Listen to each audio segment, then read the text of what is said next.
And so, I mean, if you stumbled upon this channel that we're building up from the ground, Antikemi is an unfamiliar word. Right. In my experience, it is the act of stepping back and becoming the observer that enables me to participate in the whole thing that's taking place on all planes.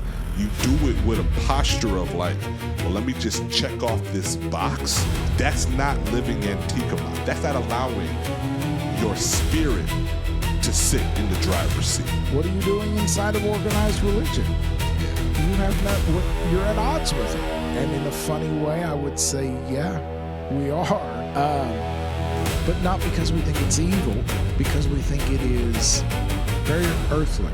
Religion itself, in my opinion, functions best as a mechanism of getting people into the outer court. And if it's good religion, it can help you into the inner court, but it can't take you into the holy place. Remember that moving through this realm does not mean you are subject to this realm.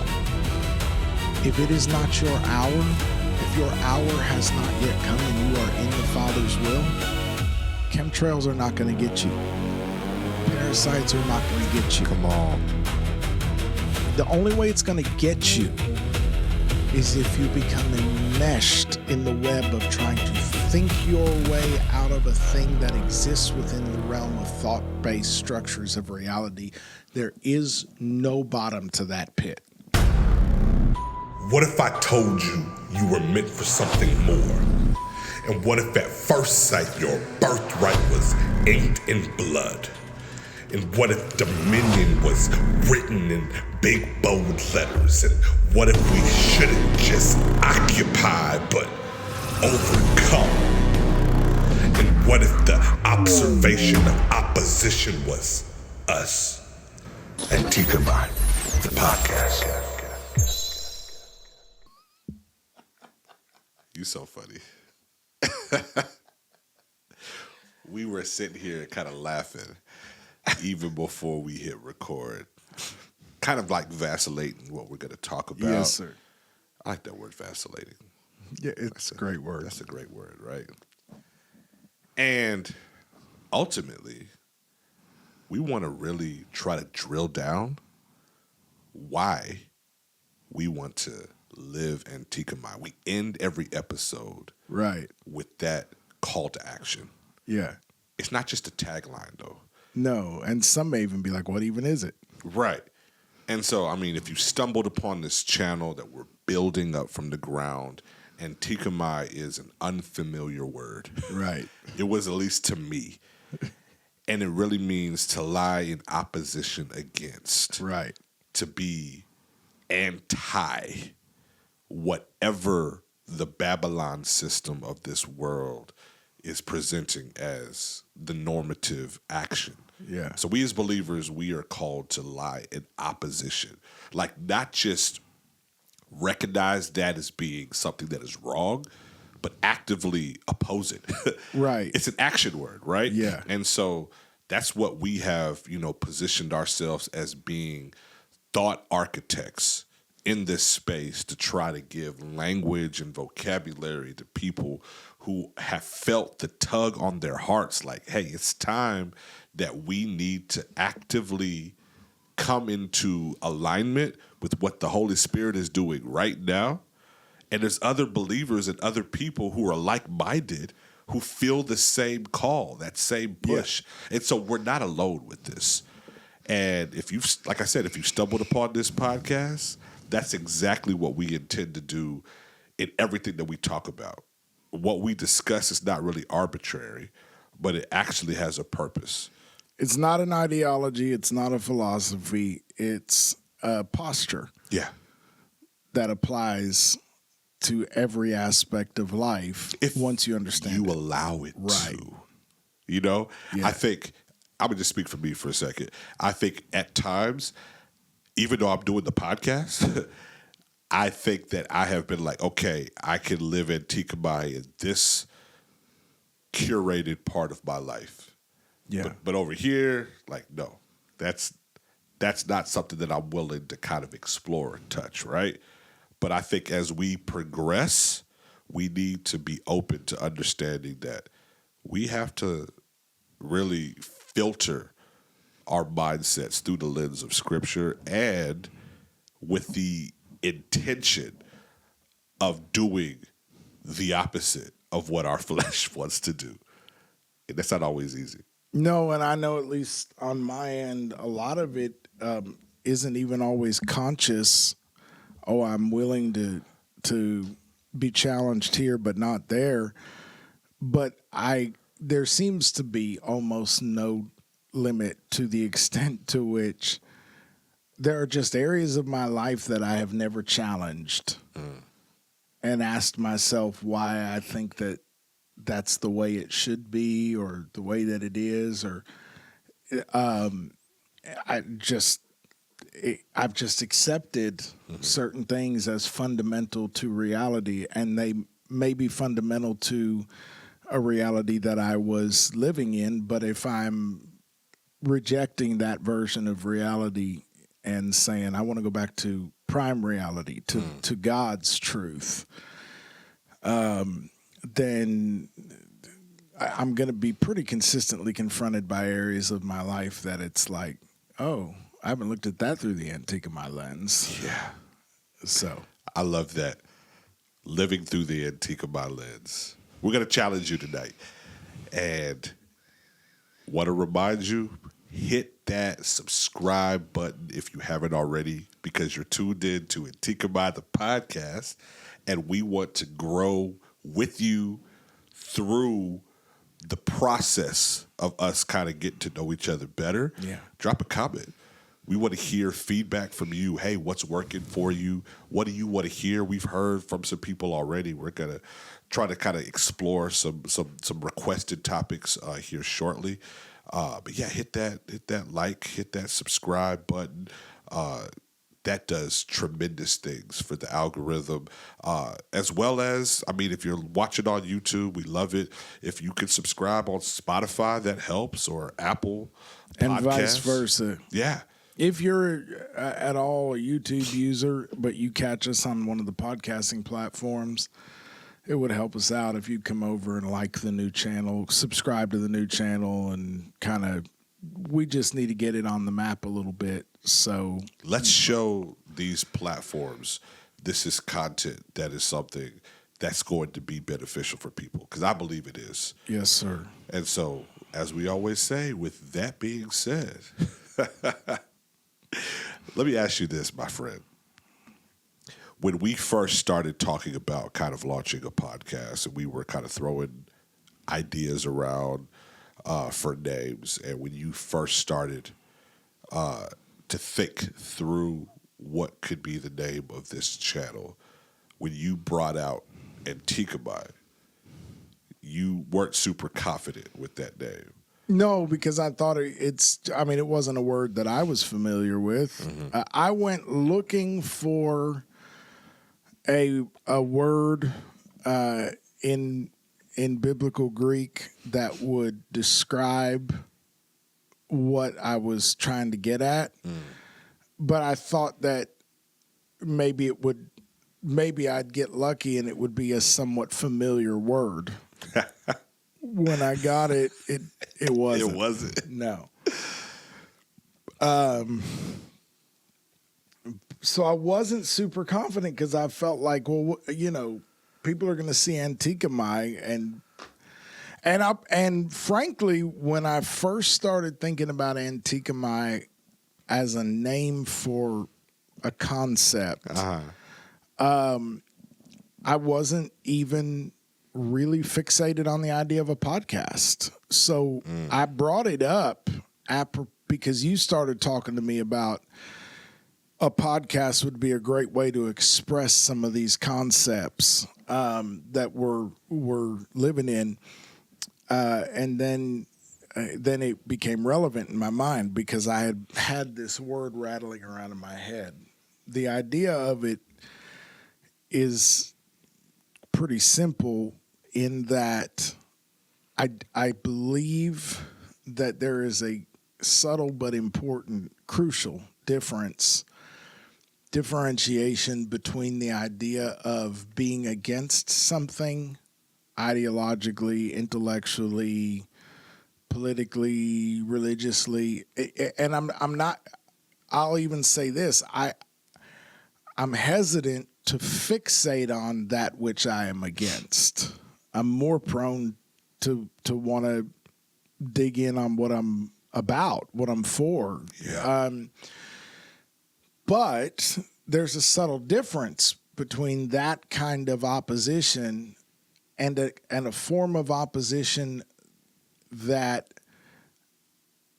here's a way. There was a guy, actually, I think he still does something on the radio, but there was a guy growing up in Austin on the AM radio here that had an afternoon talk show, Jeff Ward, and he was a libertarian, and he would regularly describe what that meant by saying a libertarian just means that my answer is no.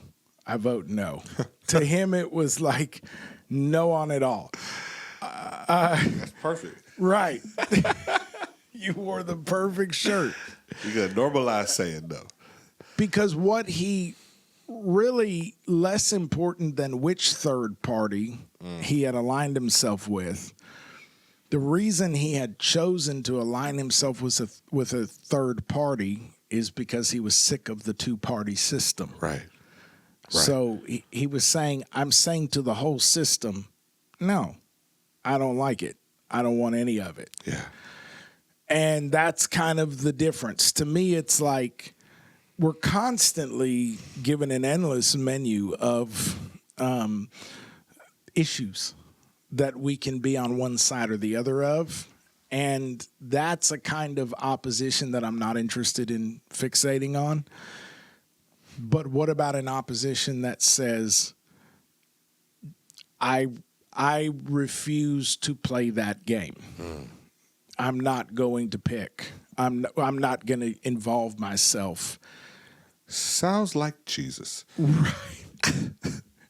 I think he often did that. Right.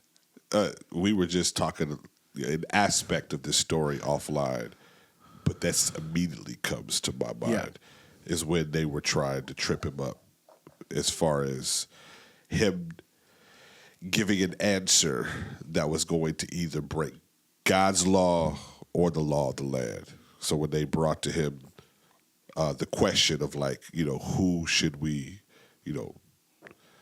give our money to, to God or to Caesar. Jesus just sidesteps the question altogether. It was like, yes, you thought that you had me trapped, but bring me the coin. Whose image is on the coin? Render unto God what is God, and render unto Caesar what is Caesar. Yeah. Left him dumbfounded. Yes. Jesus just refused to play the game. Yes. But was actually in active opposition to their carnal mindset. Yeah. From the jump, So, yeah, I love that. Yeah. Absolutely. We often say that Antikemi is kind of derived from Scripture. And so when you were thinking about, like, a concept, was this like the first place that you went to in Galatians 5? So I actually was Googling around for a Koine Greek word that would have to do with fundamental opposition to the system of false duality that, of false binaries that we're always presented with. And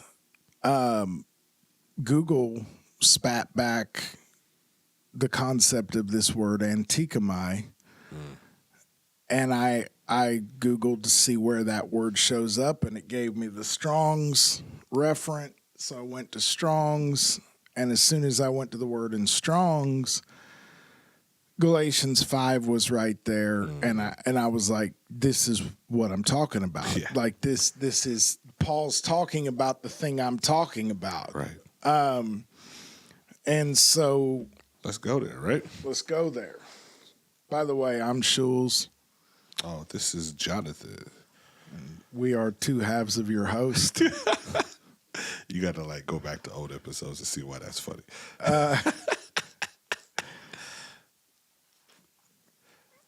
So, first of all, Galatians 5 starts like this.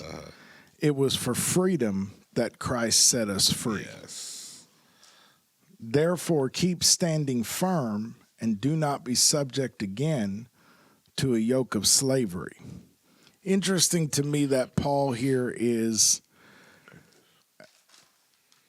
that's kind of a, it almost feels like it's a painfully obvious statement.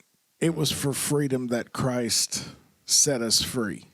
But the thing about that statement, the way Paul is using it there, is that it actually wasn't totally obvious to everyone in the early church,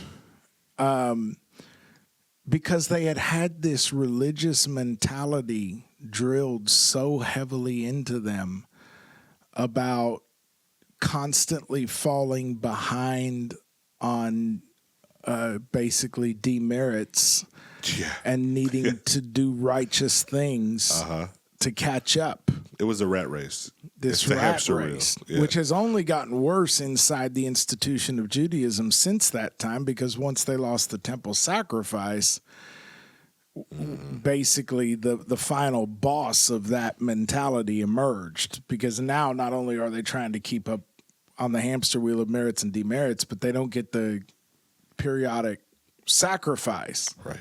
So, but the debate amongst the early church here is, we understand Jesus, gives us the true circumcision, the circumcision of the heart. That's awesome.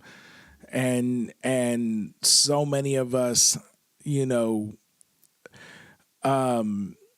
would never have come into relationship with the Most High had Jesus not done that. But now that we are, shouldn't we go do the flesh thing too? Like, shouldn't we go get circumcised? And like, we need that too, right? Which is one of the big temptations with Jesus, is to trust in Jesus plus something. Right. We feel like we need to present a level of righteousness. Right. That's going to be sufficient. And Paul's contention is, you add anything to Jesus, you've taken Jesus entirely away. So Paul is telling them, you think he set you free so that you could go back to bondage, but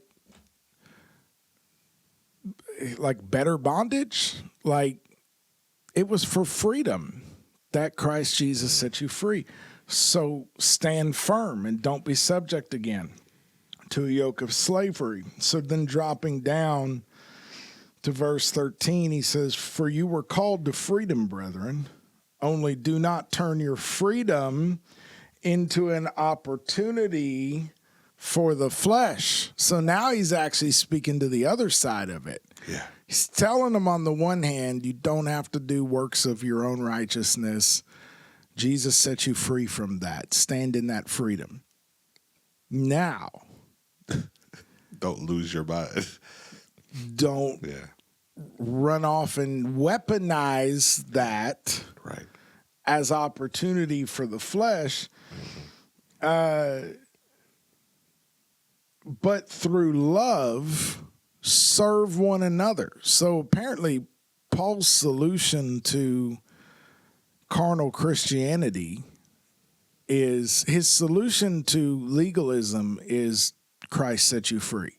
His solution to carnal Christianity is serve one another in love. That'll keep you on the straight and narrow. For the whole law is fulfilled in one word, in the statement, you shall love your neighbor as yourself.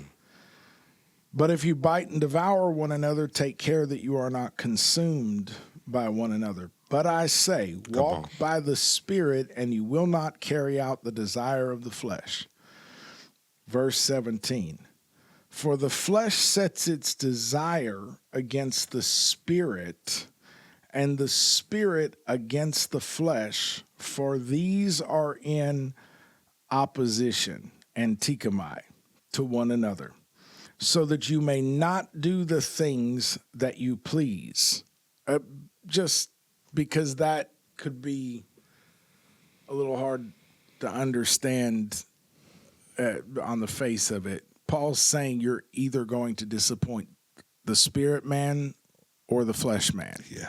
You can't do what you want to do. Right. Because there's warring factions inside of you. There's duality. There's two natures, flesh and spirit.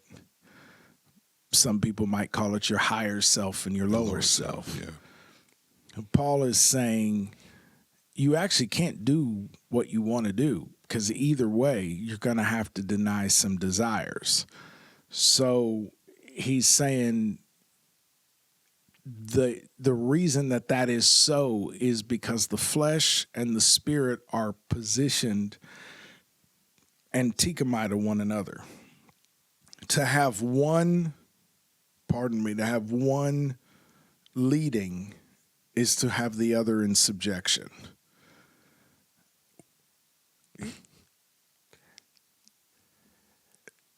When you put it like that, it does make you think, at least for me, why the Creator fashioned us that way. Yes. With like almost two competing factions inside of us.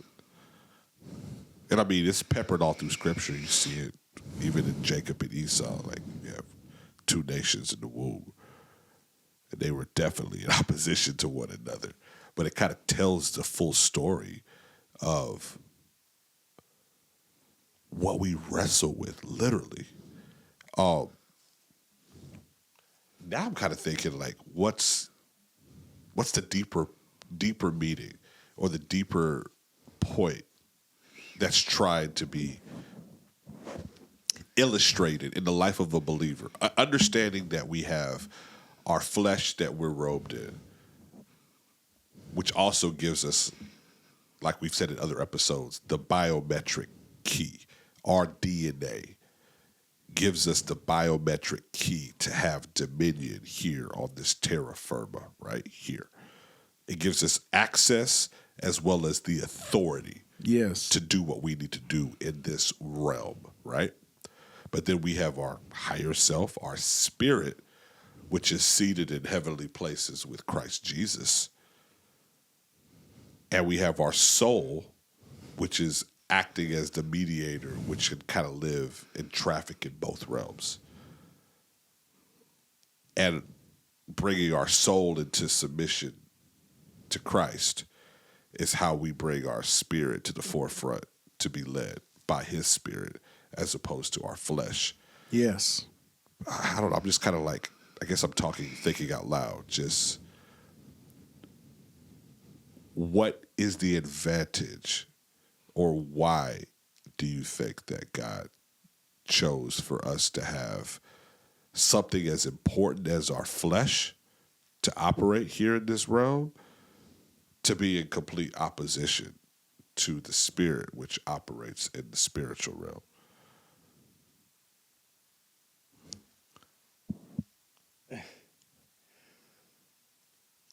I don't know. Have you thought about that? I have. Of course you have. I'm trying to think about how. It's like a regular Wednesday night for you. Trying to think about how intense to get here. Come on, take us under, sir. I mean, I think that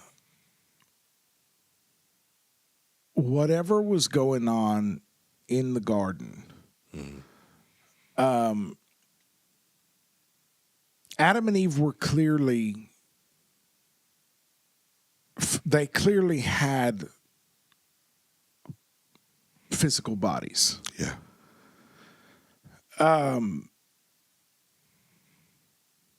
they were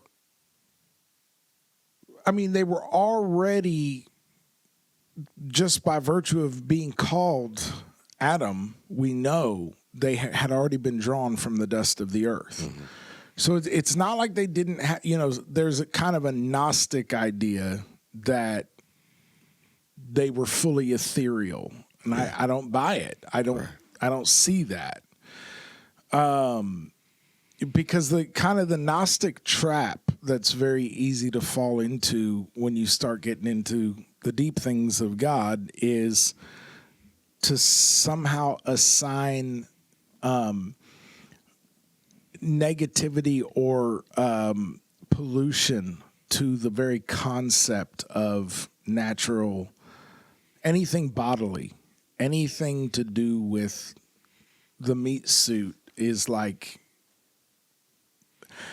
impure, unspiritual. I'm so happy you're saying that. Yes. You know what I mean? You were the one that kind of reframed the word carnal for me. Right. I think a lot of times when we hear that word carnal, yes, we attach the word sinful. That's correct. To the word.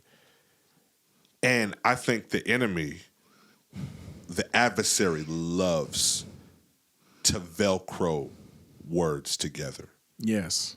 That don't mean the same thing, but that's how deception kind of plays a part. So we hear the word carnal, like you're carnal in your thinking, and like we've attached that to sinful. It can mean that you are absolutely being sinful in your thinking. You're right. But carnality, like you're saying, we are all animals. We're carnal. When you taking a sip of that water, that's an animal function. That's a biological function. That was carnal. Yeah. Nobody in their right mind would say that Jules Hirsch was sinful for taking a sip of water in that moment. But it was a carnal thing for you to do. Was it spiritual? For you to sip, spirits don't need H2O. The human flesh suit does. And so, like, carnal doesn't mean sinful. I just want to make sure that that's very clear to everybody. We're really getting out into deep waters here fast because that's such a good example you just raised. So when I reached for this water and took a sip, I didn't even know why I did it because it was a subconscious action. But you calling attention to it forced me to pay attention to what had just happened, right? Right. And this, by the way, that is what we mean when we talk about being conscious or unconscious. Yeah. When we talk about becoming the observer, your comment jolted me into observer territory. Why did I just do that? What was that about? And immediately, because I've been practicing this for a while, I also cataloged internally, how did it make me feel? How did it impact me? Because the reason I reached for the water was because I had a little bit of a tickle in my throat. My throat felt a little bit dry. But when I became aware of that action and the way that it was impacting me as the water went into me, there's this story in the Old Testament where David, in the heat of the battle, cries out, yes, if somebody would just bring me a drink of water. Cup of water from the well. From the well that's by the gate. Yeah. Inside the city that's inhabited by the Jebusites. So it was a shepherd's well, they said, right? Right. Yeah. So one of his mighty men goes and fights his way into Jerusalem. Yeah. And literally brings him back blood water. I mean, water that essentially someone went on a suicide mission to get. They just happened to be so bad to the bone that they made it back. Yeah. And David promptly dumps it out because he's smart enough to know I can't drink somebody's life force. He understood that water held the energetic load The exchange that took place. of a man with a wife and children at home who fought his way past Nephilim descendants, stopped long enough to drop a bucket into a well and fill a canteen. Yeah, we got to remember, they weren't like turning on the water hose. They're like, Oh, my man. yeah. And made it back out with the water. And David understood, essentially, this is a blood sacrifice. Like, I can't drink that. But I've always thought that must have been infuriating to the guy that fought his way in. Right. Right. But David's not wrong. If you watch David close, you notice he's pretty adept at not getting himself into energetic exchanges and covenants that he doesn't need to be in. Except that one time. But Except that one time that was very costly. yeah. But water, I don't know if you've ever studied water. Water is a really remarkable substance. I mean, that's kind of almost confoundingly stupid to say it that way. But 70% of the surface of our planet It's covered in is covered in water. According to Scripture, the whole thing was when God began his work in Genesis 1. But water is an incredible carrier of frequency. I mean, really remarkable properties in the way that it relates to frequency, but something that's only become clear more recently to scientists. Now, mystics and shamans, and they've known this since whatever, go all the way back. But something that has become scientifically evident is that water is actually very good at holding memory. So when you inject frequency into water, whether that be sound or light or whatever, when you send frequency into water, the crystals or the atomic structure of the water moves in crystalline type, very organized geometric patterns, and actually carries the memory of that frequency until something destroys it. So the kind of water that we actually need in our body to live is structured water. We require structured water for our body to be able to integrate it, absorb it, use it, and draw life force from it. I promise this relates to what you're... No, I see where you're going. That's... And something that we have very little of in the modern world is structured water. The vast majority of what comes out of our tap, certainly what's inside of plastic bottles, all of the structure has been completely destroyed. People have different ways of helping it heal. Basically, a lot of water that we are using needs to be healed.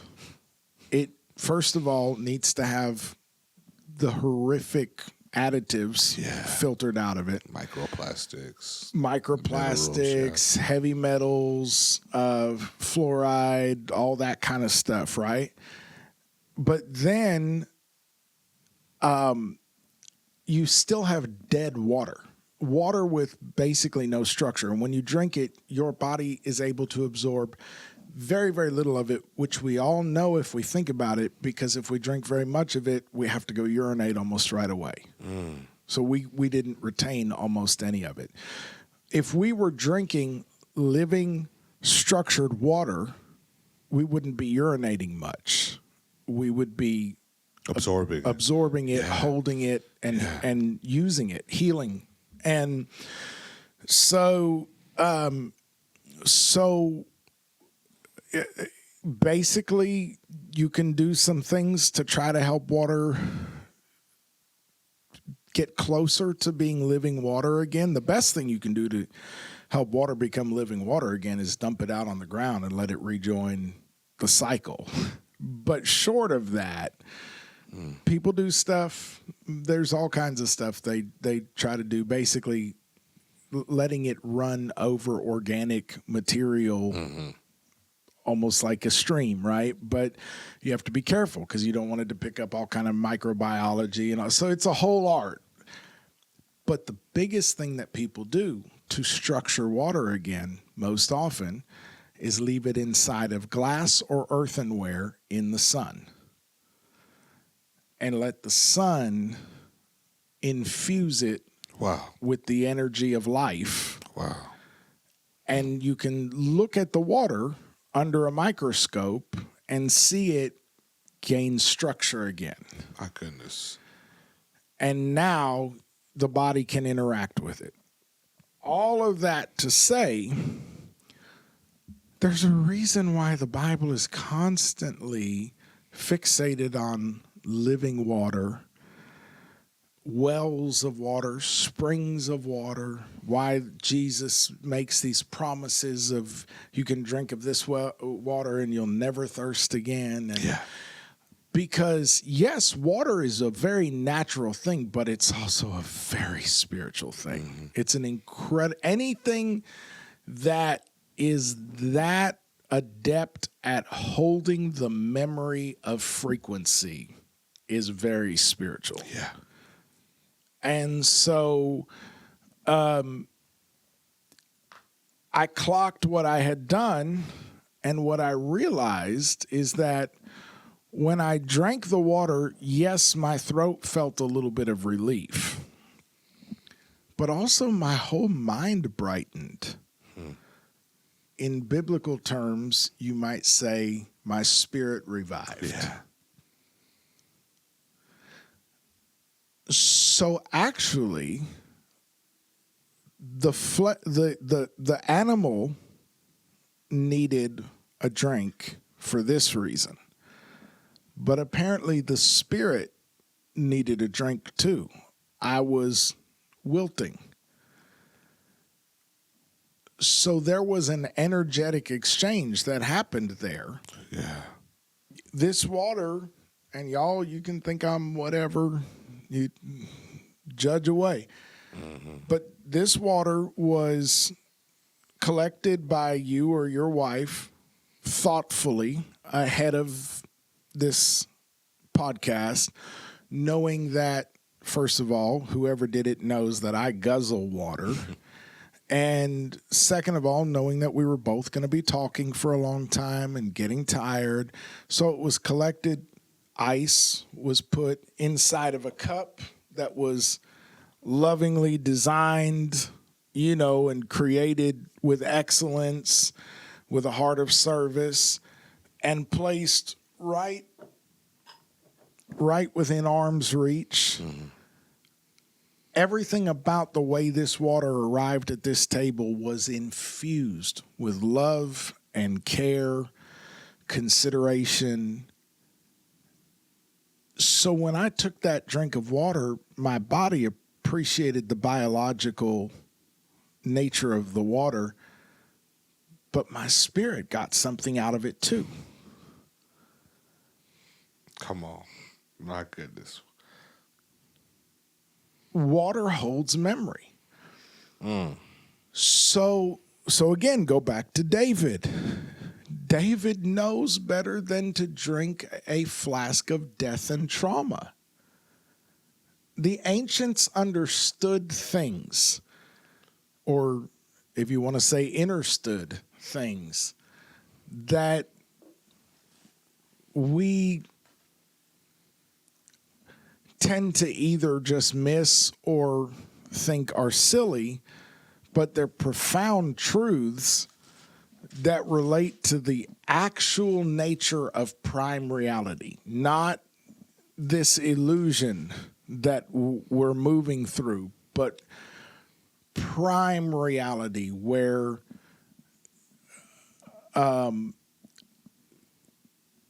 where things take place on more than one plane at the same time.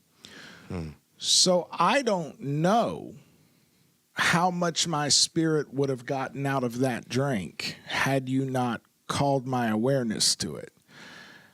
I suspect by experience, probably not that much. In my experience, it is the act of stepping back and becoming the observer that enables me to participate in the whole thing that's taking place on all planes.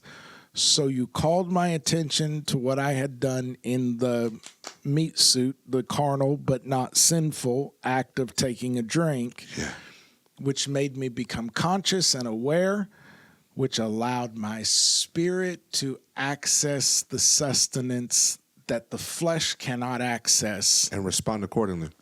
Yeah. Such a simple example that has such layers, deep layers of meaning.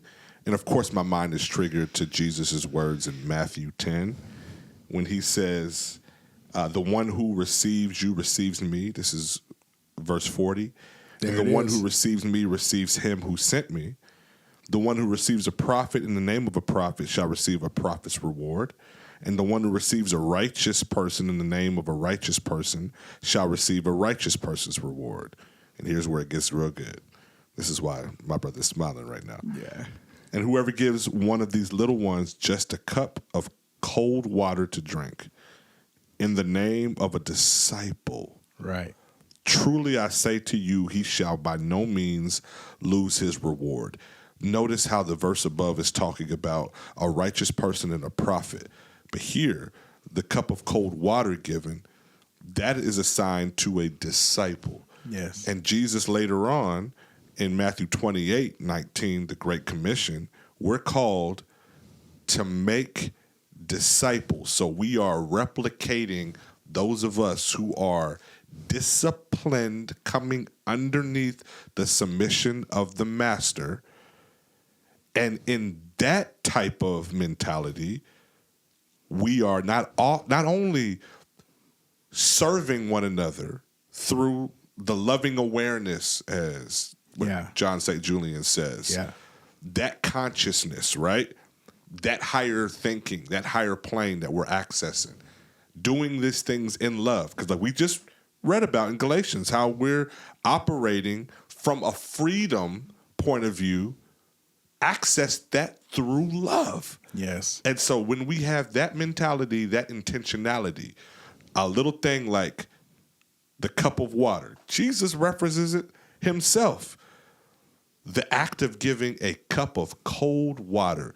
Yes. And the reason why I think that he made sure, and the writer added the detail of the water being cold. Yeah. And how David is like, I needed a cup of that cool water. Right. There's something about that water temperature that has a reviving property to it. That's going to affect not only my flesh, but as the observer, like you're saying, now my spirit can now receive the benefits from it. And again, this is how it all connects for me. That's another example of living Antikemi. Yeah. Because this is taking away somebody who is serving just because they have an obligation to serve. This is somebody who is recognizing there is an energy transfer when I allow myself to serve in love.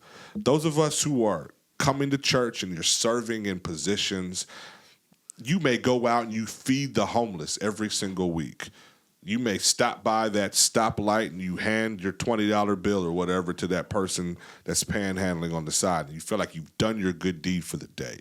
If there is not an attitude of gratitude in your posture, you've missed out on your reward.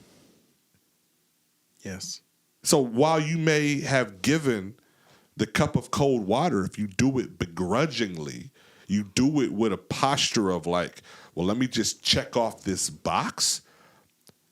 That's not living Antikemi. That's not allowing your spirit to sit in the driver's seat. Right. That's putting your flesh, because your flesh may not feel like it.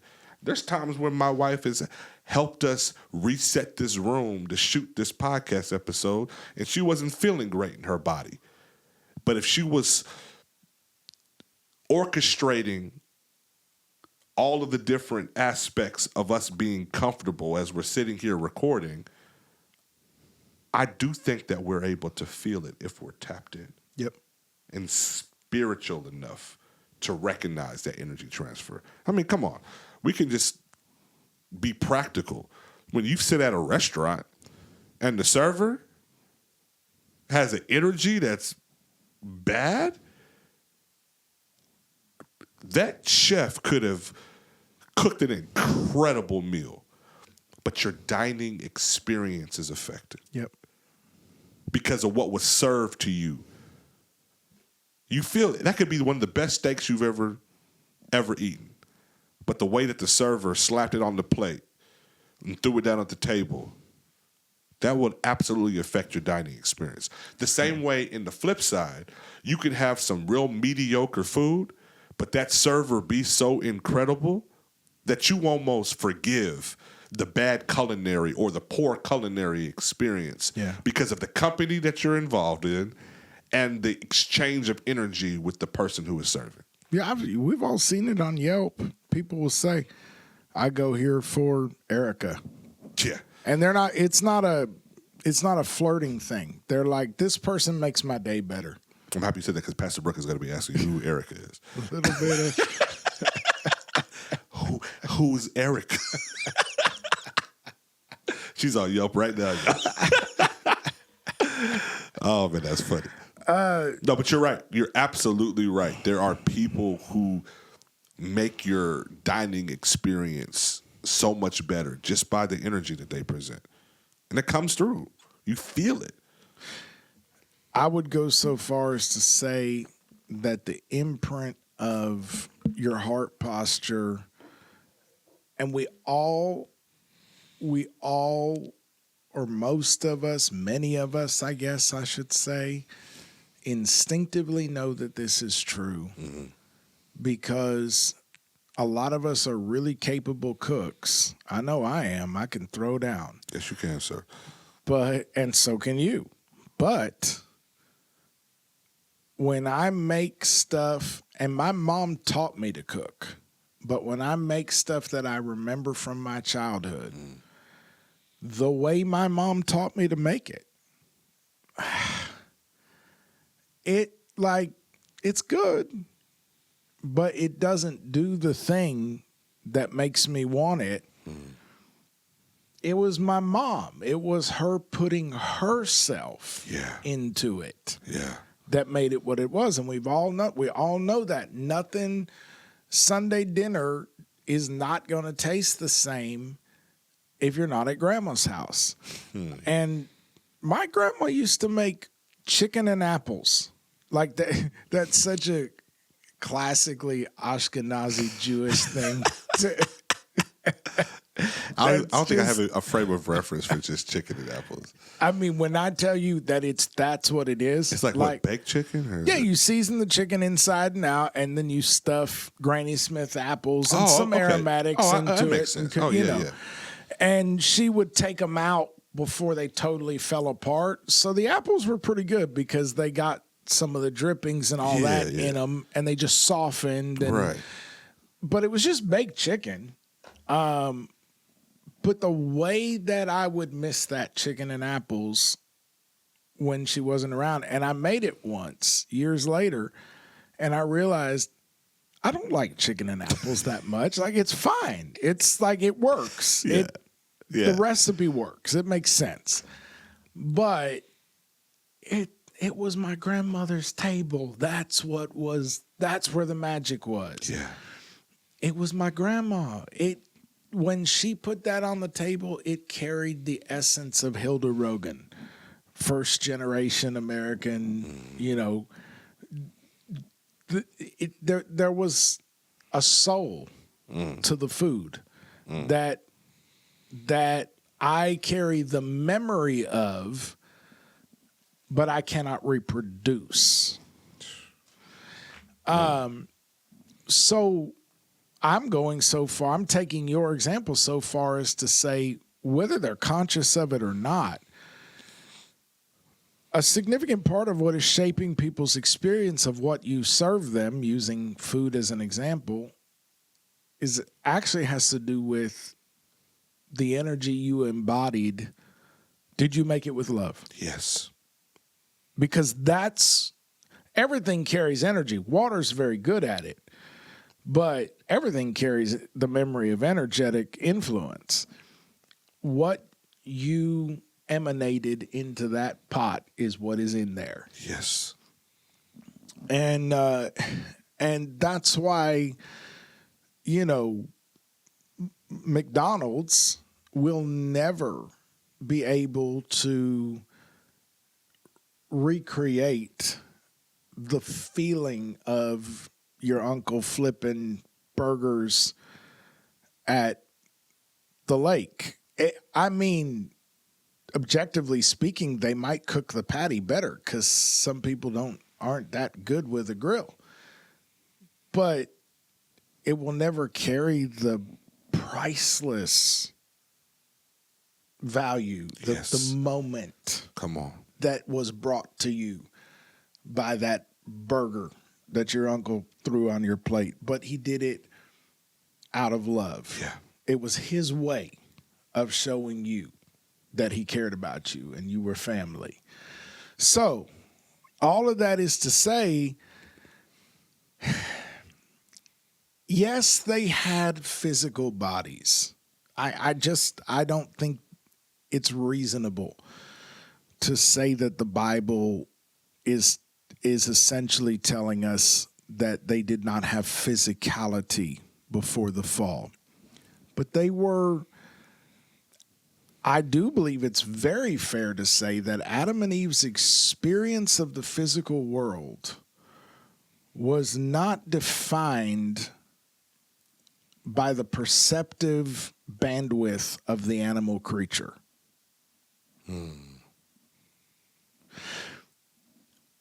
We are body, soul, and spirit. Body, soul, and spirit have different density to them. Spirit has the lightest density. Mm-hmm. It's the least. It's the furthest from the frequency bandwidths of vibrational states that pull something down into the realm of matter. Right. Soul is kind of there in the middle because it does live closer to this realm of physicality. I think sometimes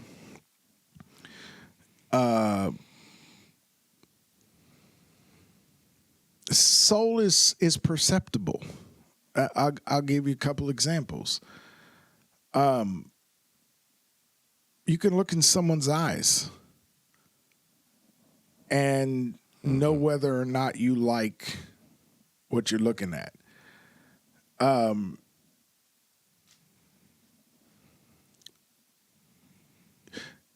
You can look in someone's eyes when they are smiling and see despair. Mm-hmm. What is that? Yeah. That's soul. I think soul impacts posture.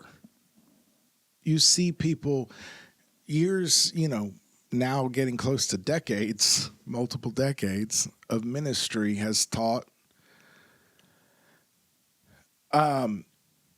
Sometimes couples will either come to us for counseling, pastoral care, or even ministers will come visit with their spouse, often because of the nature of religion. The man will be the minister, and the spouse will be, the wife. Sometimes the wife is the preacher, but it's a little more rare sometimes. But I'm thinking of cases where the man was the minister, but experience has taught before they open their mouths, often Brooke and I will exchange a glance, because there is a posture that comes over women who have been beat down verbally for a long time, where they are trying to be small in the room. They are afraid to take up space. Wow. And you just kind of know right away. I may not know anything else about this situation, but I know this woman has been, her soul has been wounded repeatedly. So I think soul comes into the realm of physicality sometimes a little more directly than spirit does. It's a little denser. It's a little closer to this bandwidth of frequency. So basically, at the bottom, you have the bandwidth that biology can interact with and perceive, and then it moves up, right? Mm-hmm. So my point is, I think Adam and Eve, while I have no doubt that they inhabited their biological creature, I don't think that's how they were primarily perceiving and interacting with their reality. And I think that's pretty evident from Genesis 3, the way that it reads, is that Eve perceived some things about the tree that pulled on her lower nature. She put forth her physical hand and partook, and gave to her husband, and he partook with her. And immediately the eyes of them were open, and they knew that they were naked. Yeah. So there was the lower bandwidths of frequency that pertain to physical perception wasn't really how they were seeing in this realm. They were here, but you have to remember, you are also in the realm of soul and you are also in the realm of spirit. But the majority of most of our perception, at least until we begun to be spiritually awakened, the majority of our perception is confined to this realm. Not all of it, because people talk about knowing in their gut. Yeah. I had a gut feeling, and intuition and all of it. So not all of it. It's a physical response to something that is intuitive. Right. Yeah. So if we think about that, I think what we're doing is we're reverse engineering what happened in the garden. Because what we're saying is, yes, I know I am in the realm of soul and I know I am in the realm of spirit, but it comes much more naturally to me to perceive primarily in the realm of biology, in the realm of physicality. Whereas I think that's the flip of what was happening before the end of Genesis 3. They were it was normative for them to be in the spiritual. Yeah, they were in this realm, but the bandwidth of their perception was mostly in the realm of spirit. Yeah, I mean, like, I don't think that you can walk and talk with God every single day. Right. From just the flesh. I know how my flesh feels trying to pray daily. Right. I can't imagine, like, having to fight through that every single day at the, set time. I'm so happy you said that, because that goes back to what we were talking about. Was it last week or the week before? Probably last week. At the end of Genesis 4, Seth and Enosh are born. then men began to call On the name of the Lord. on the name of the Lord. Strange statement. First of all, strange because the very next thing that's going to happen is Genesis 6 and the flood. So that's kind of a jolt. Right. But also strange because what are you talking about? We've already had Cain and Abel. We've already had Adam and Eve in the garden in the cool of the day. Why are they now calling out? What do you think about that? Or do you have any? Because I wrestled with it all week, and I kind of... I haven't wrestled with it all week, but now that you bring it up, like, that is a very oddly placed statement. It's a little odd. Then men began to call in the name of... I guess I would want to kind of study, like, what that word call meant. So there is a there. Yeah. There's a case that can be made and has been made, even by people whose work I have respect for, and I would think you probably do too. There's a case that can be made because the verb there's a little strange. It means to pierce.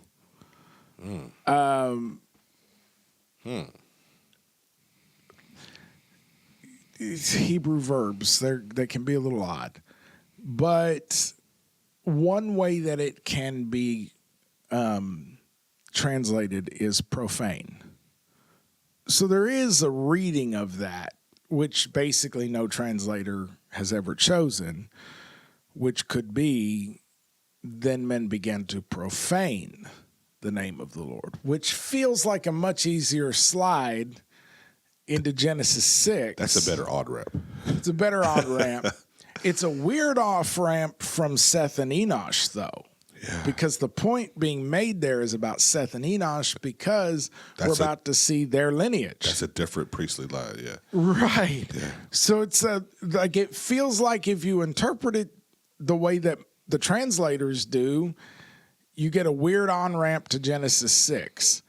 If you interpret it this other way, that men are profaning the name of the Lord, you get a weird on-ramp to Genesis 5, which is the genealogy of Seth and Enosh. Yeah. It's a little odd.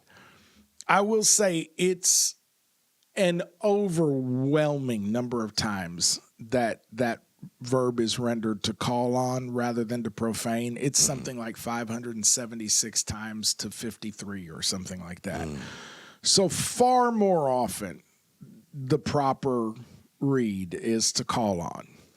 All of that having been said, I think it's an interesting discussion, and I certainly wouldn't blame anybody who decided, I think it means to profane, because it can make sense.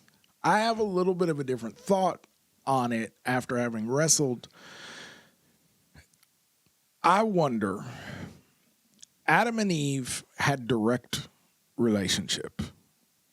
And the truth is, we don't know that they weren't having maybe scores of children before they left the garden. We really don't know. Yeah. There is a direct possibility that they were having, who knows how long they were having kids for. And that could help explain some of the oddities that follow. Mm-hmm. And in that read, you could have maybe even, because remember, part of the mandate, I heard somebody argue, if Adam and Eve were not having kids in the garden, then we wouldn't need them to eat fruit from the tree to disobey God, because their failure to have children would have been disobedience. Because the beginning of it was be fruitful and multiply, fill the earth, spread the garden over it. So, like, the case can be made, but even if they had kids and even if those kids were moving out of the boundaries of the garden, those kids would still be able to come back and have direct access to parents who were walking with God every day. So there really was no need for religion as a construct, even if they were having kids. Right. But then you move on to Cain and Abel. Well, Cain and Abel, without having that direct daily walk, now outside the garden, they try to worship and kind of crash and burn for different reasons, but that kind of crashes and burns. So then Cain disappears to go create a false priesthood, so he's not calling on the name of the Lord. And Abel is gone, and Adam and Eve still have, maybe it's like a friend you haven't seen in a long time, but even if they're not having that daily fellowship, they have had a lifetime of that daily fellowship. Yeah. So their relationship to God is probably different than 99.99999% of humanity's has ever been. Right. So the concept here could be that when the Seth Enosh lineage began, that could kind of be what we could call perhaps the very beginning of paleo religion. Like people who have never seen the Most High face to face and don't really have a close relationship with anybody who has seen the Most High face to face are now worshiping the Most High. Now we've got something that kind of feels like the beginnings of religious practice. Faithfulness, but at a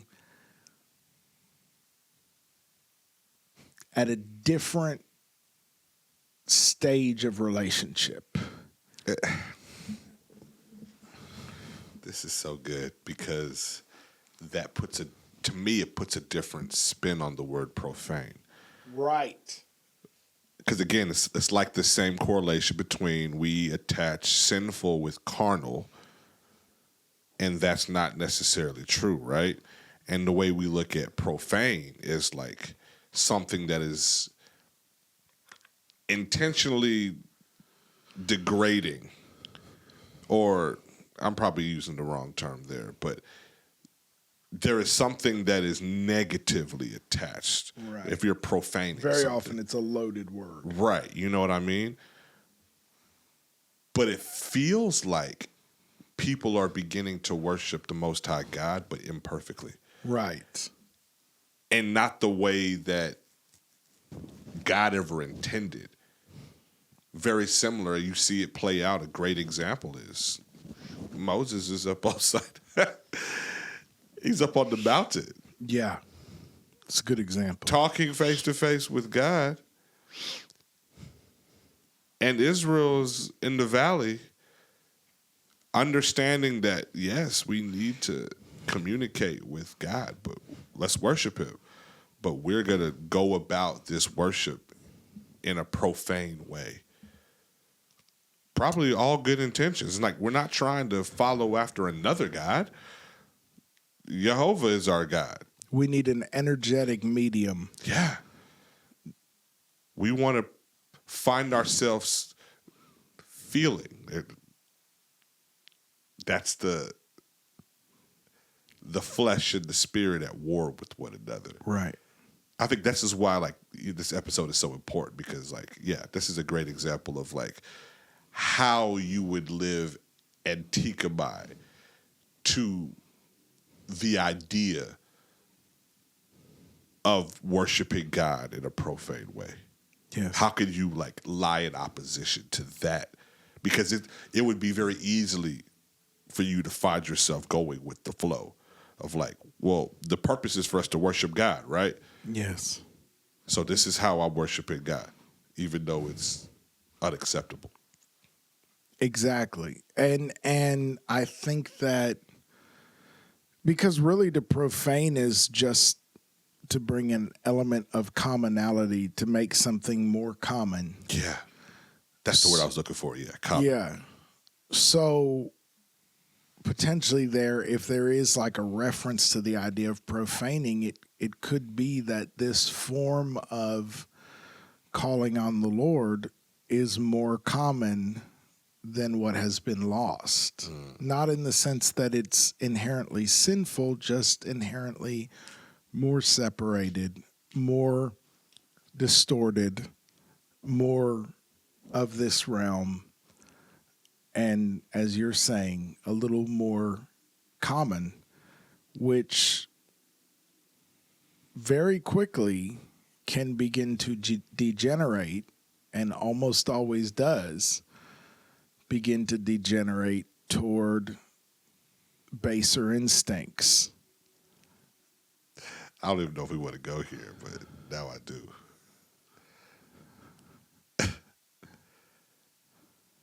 Do we want to go there? Go there. You know what I'm talking about? Go there. He said, got the green light. So, profanity. And I haven't studied this as much as I know that you have.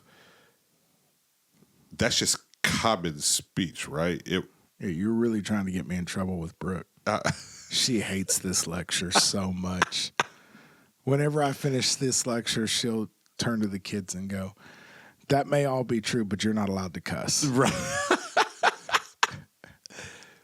Yeah, so if I understand that the way that word works, if we're just... It's common people's talk. It's common language. Yeah. It's not language that the upperclassmen would find themselves engaging in. It's not polite speech. So profanity would just be how we in this polite society, whatever, may, I don't know, categorize like slang, I guess you can, would that be an equivalent type of way to look at it? Yeah, believe it or not, your, deeply ingrained sense of righteous indignation, not yours, but to everyone in general, including myself, your deeply ingrained sense of righteous indignation against people using certain kinds of verbiage is, I'm not going to say it's got no scriptural basis, because there is some scriptural basis, but it has more baggage, more of the emotional load of what is causing people to feel so outraged by certain types of whatever you want to call it, cussing, profanity. Yeah. Which again, we think of profanity, we think that means evil when it means common. But The more you know. more of the emotional load that people are feeling tied to that is tied back to European colonial classism than it is to anything that ever came out of the Bible. Yeah. The Bible does talk about, obviously, Jesus said, don't speak idly. Don't invoke the Lord's name if you're not going to take seriously what you're saying. Yeah, don't misrepresent it. Don't misrepresent. Don't bear false witness. Don't curse lightly. Understand that a curse is actually a curse. Yeah. Don't agree lightly. Yeah. That's one that nobody seems to clock. And yes, coarse joking, foolishness, idle talk, Coarse speech. gossip. Yeah, and coarse speech. This scripture brought to you by a man who used the equivalent in the Koine Greek of the SH word Right. in his letter to the church. To describe his righteousness. Right. But within reason, yes, there's lots of good scriptural basis to say, hey, some ways of talking are not really becoming or productive for a believer. But the righteous indignation that people feel when someone uses certain verbiage is actually just That is Religious baggage. religious baggage that is brought to you by classist cultural programming where people did not want the upper echelons of European society, especially in England, did not want their kids to sound like peasants. Bottom line. Full stop. That's crazy. The root of when you trace back most of the words we consider bad words, they were just the words the peasants were using to describe the thing that's being described. Yeah. So that's an example of like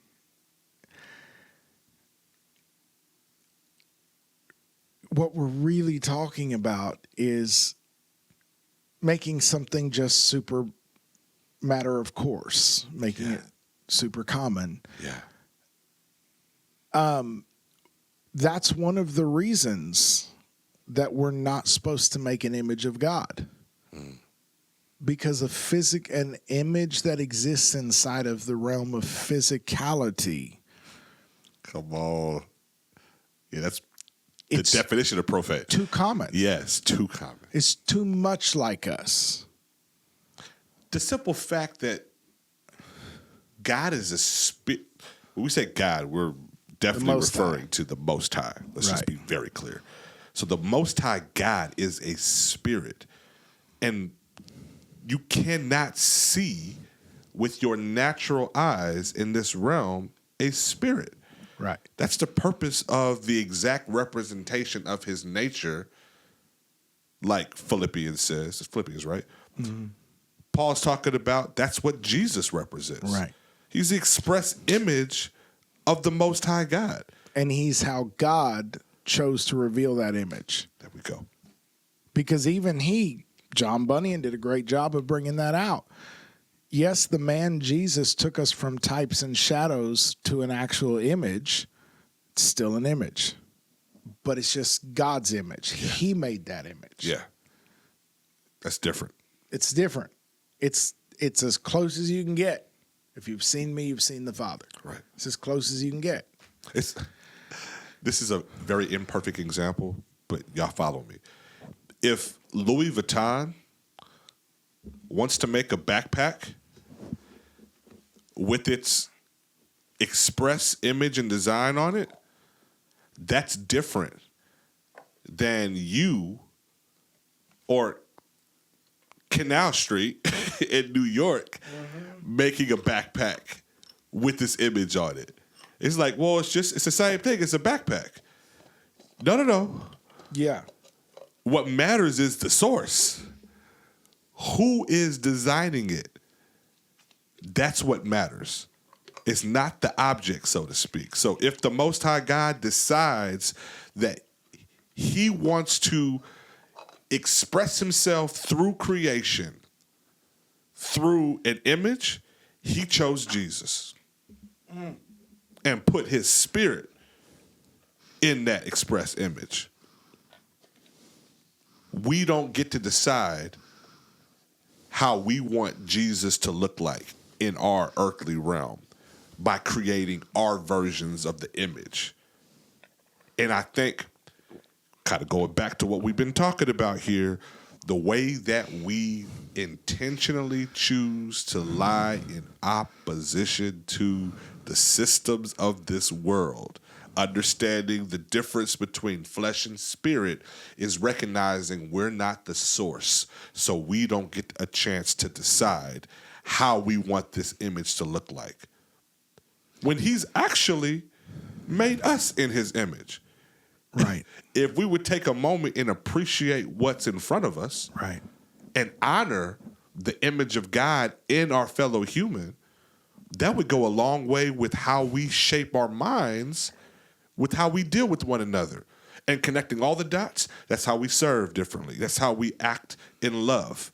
That's how we present our bodies as a living sacrifice, holy and acceptable unto God, which is our reasonable service, like Paul said in Romans 12. This is how we live Antikemi. This is how we live Antikemi. And this, you guys, even what we're saying about Jesus. So an idol, there's a very specific, especially in the ancient Near Eastern concept, but even to this day, in widespread cultures, there are very similar analogs to what I'm saying here. There's a general shared human memory that crosses basically every boundary of culture, time, about divinity and how we interact with it. And that's a whole topic that I'd love to get into sometime, because it is not true. What scientists and historians tried to prove, from Darwin forward, through kind of the Enlightenment era, the modern era, it turned out to actually be the evidence completely repudiates this idea that mankind evolved from animism to polytheism to monotheism. There is a shared cultural memory of the Sky Father that goes through the farthest flung Aboriginal tribes, almost without exception. Right. So virtually without exception, I should say. So there is a shared memory of divinity, and amongst that memory, an idol is crafted typically by somebody whose function is to craft idols. So you're already removing a layer of commonality. Come on. You're making it sacred. Yeah.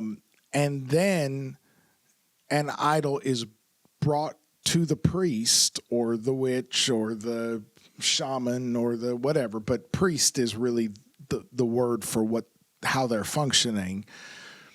And there is an opening of the mouth ceremony that is done where the spirit of the deity that idol represents is called forth. Hold on. No, keep on going. Keep on going. To inhabit that thing, and because the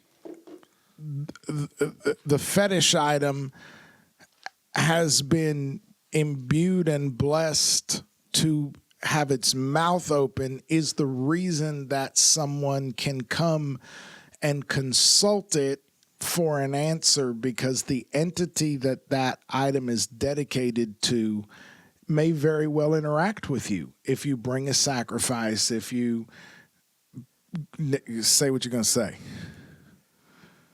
That's why Paul said what he said in 1 Corinthians 12. Go for it. Read it. As soon as you I said... love the way your brain works, bro. It works perfect for me. Yeah. Oh, my God. Those connections immediately come. I know. I don't know if everybody thinks like that. They don't. Now concerning spiritual gifts. But some of ours do. Right.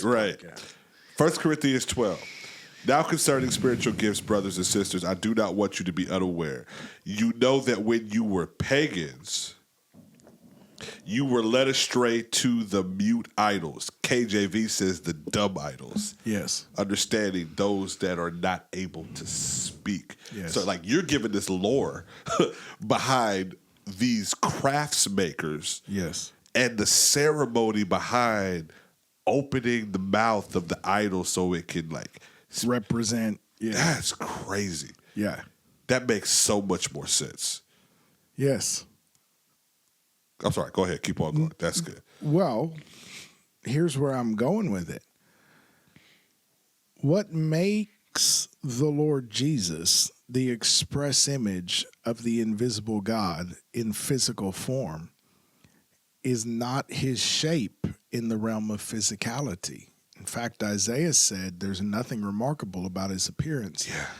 nothing about him that we should desire him. He's the anti-Saul. Yes. I'd say he's not even like his grandfather David. Yeah, who was beautiful too. Yeah, super good looking dude.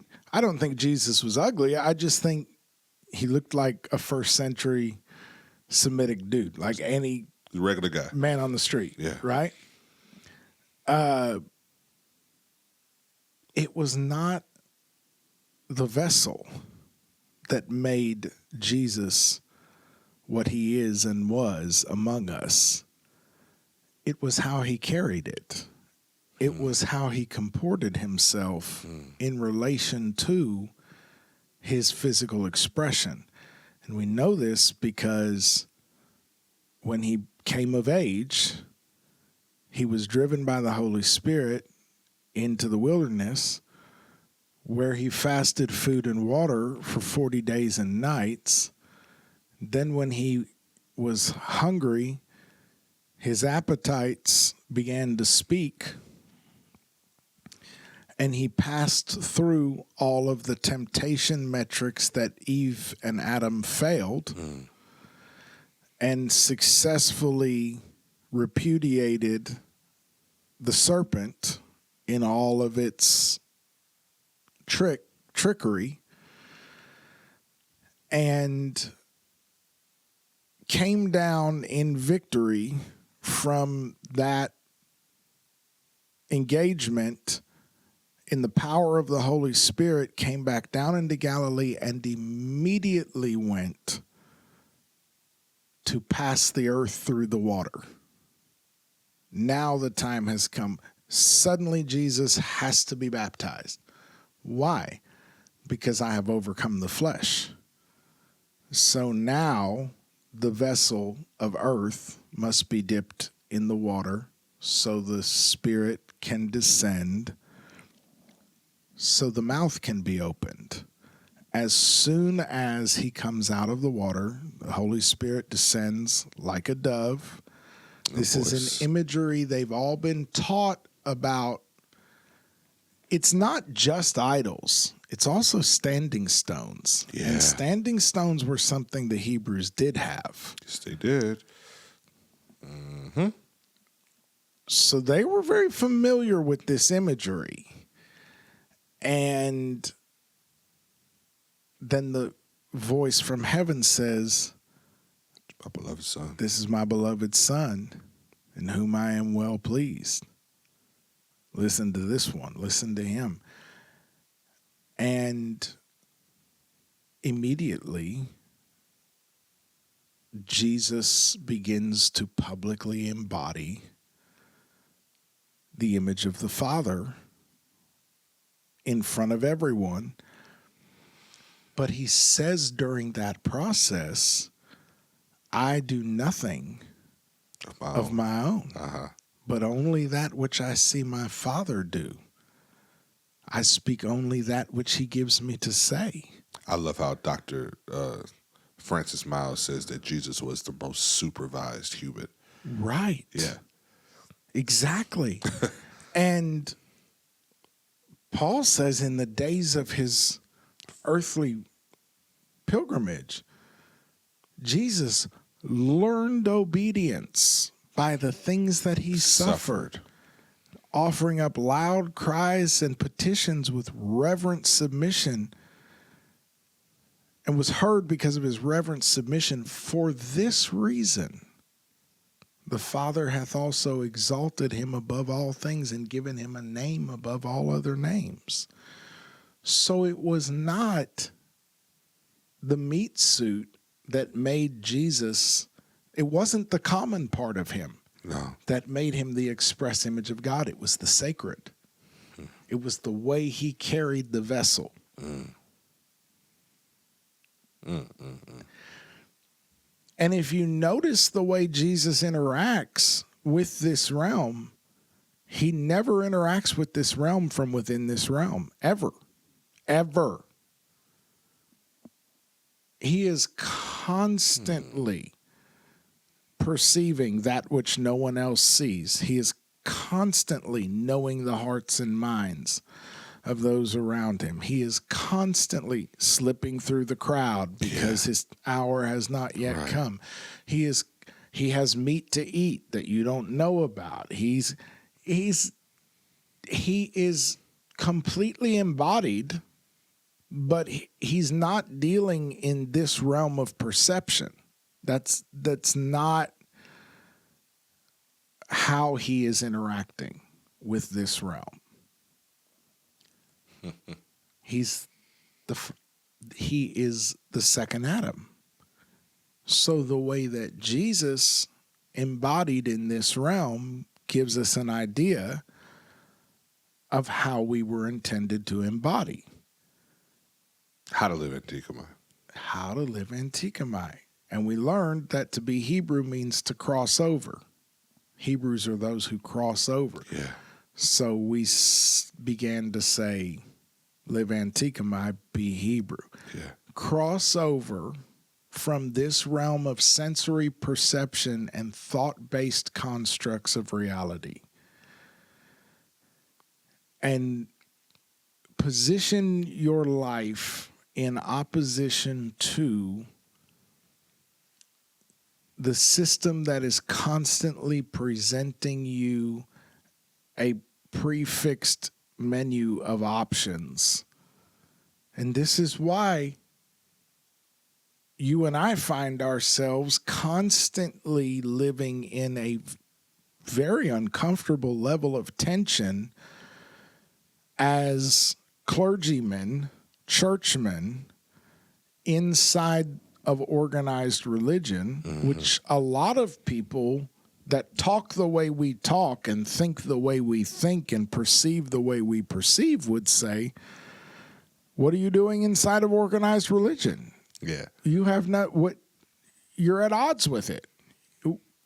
And in a funny way, I would say, yeah, we are. But not because we think it's evil, because we think it is very earthly. Religion itself, in my opinion, functions best as a mechanism of getting people into the outer court. Yeah. Come on. And if it's good religion, it can help you into the inner court. Mm-hmm. But it can't take you into the holy place. No.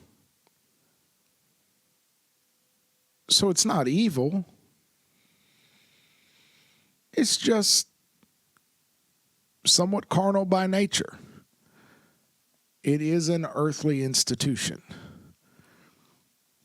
So we feel called to kind of be a burr in the saddle of that institution, to kind of, in whatever little way we can, hold it accountable to that which it purports to represent, and to remind the institution and the members of that institution as often as we can that the God you seek without is within.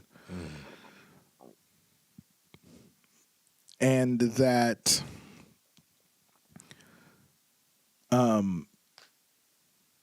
religion is useful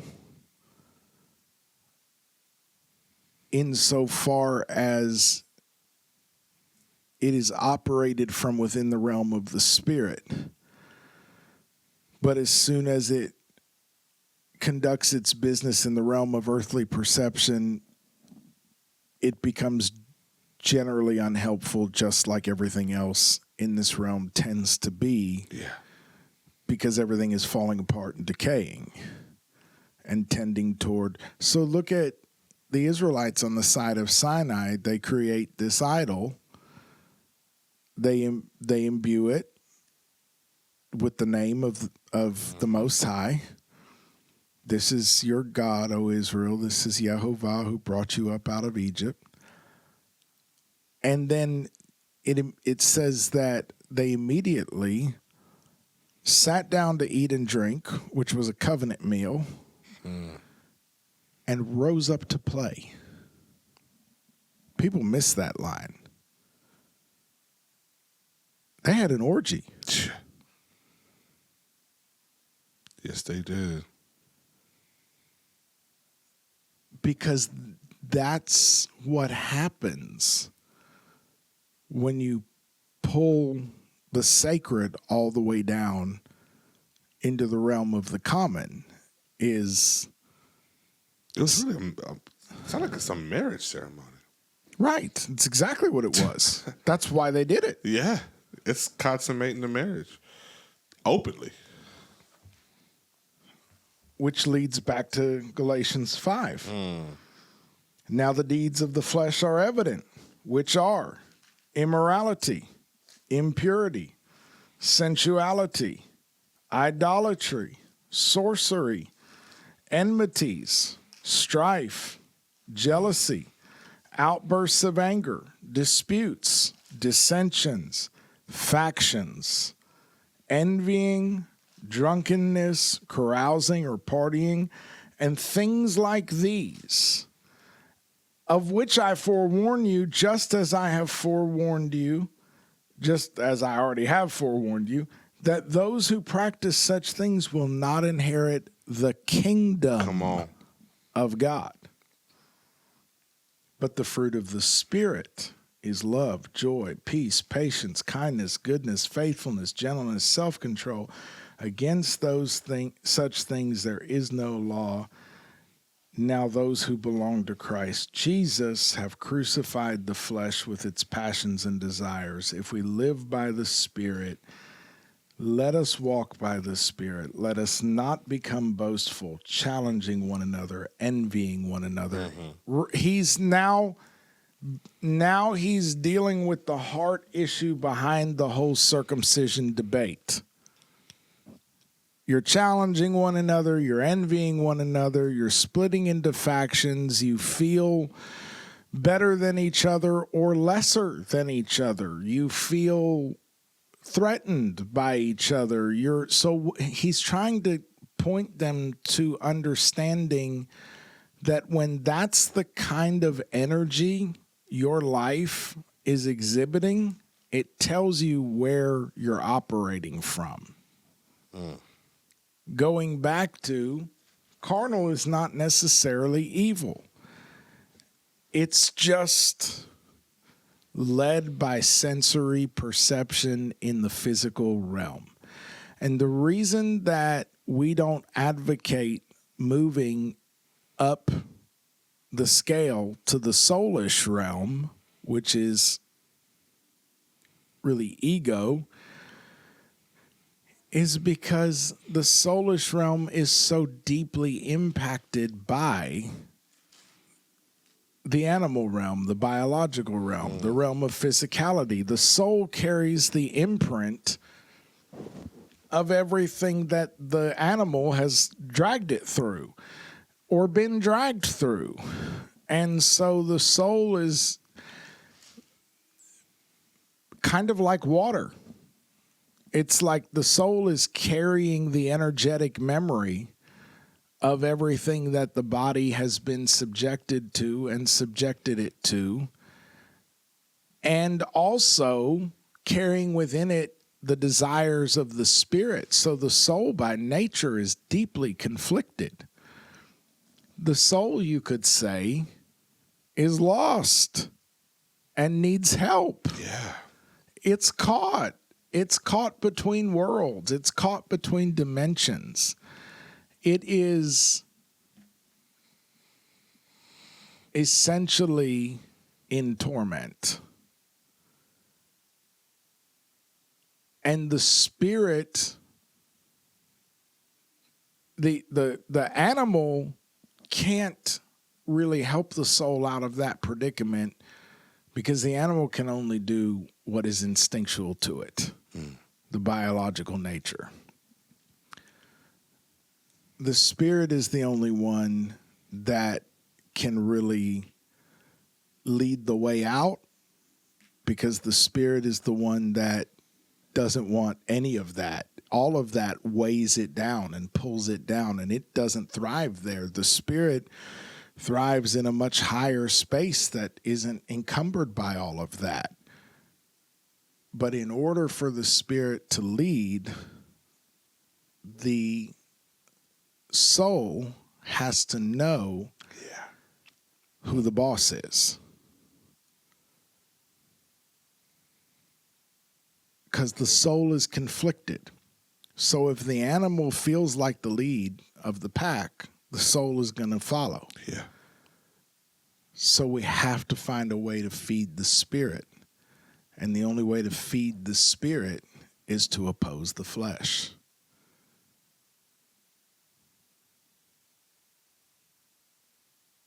That's good.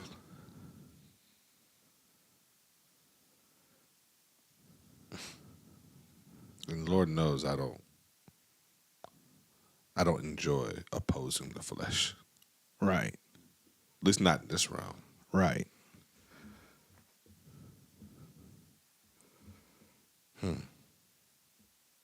Over time, I think we can begin to attune our being to really deeply appreciate the spirit being in the lead. But we have to recalibrate however many decades we've spent in the other condition. You got to remember that it takes a while to recalibrate to the new conditions. So for a while, the flesh is going to protest. Mm-hmm. But over time, as Cain learns to rule over the animal that crouches at the door, that's what that image is. The animal that crouches at the door. So, bro, I think this shows up in some really, really, nuts and bolts ways. One of the ways that it shows up for me is when I get caught up in trying to get to the bottom of stuff. And I'm trying to dig my way out of a rabbit hole and finding myself drawn further and further into a realm of intrigue, confusion, mistrust, anxiety. A lot of these mysteries that can pull at us, whatever it is.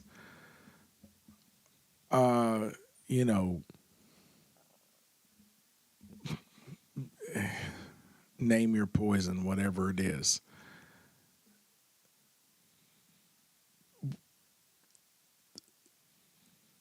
When I get sucked into a place where I'm trying to think my way out of that conundrum, I find no bottom to it. I'm not a person that I can't leave a loose end. And in my experience, rabbit holes are nothing but loose ends. Yeah.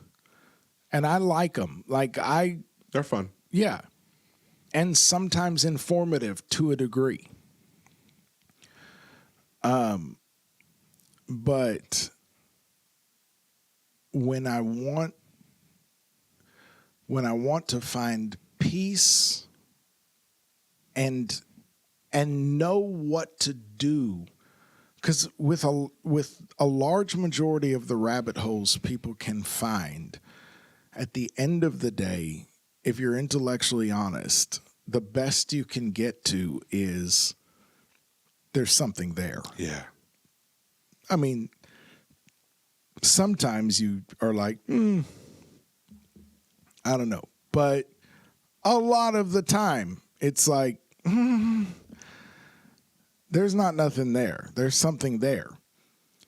But if I want to find peace and know what to do with that awareness, my experience has been that won't come to me by thinking my way through this and taking a position and defending that position. Peace will live in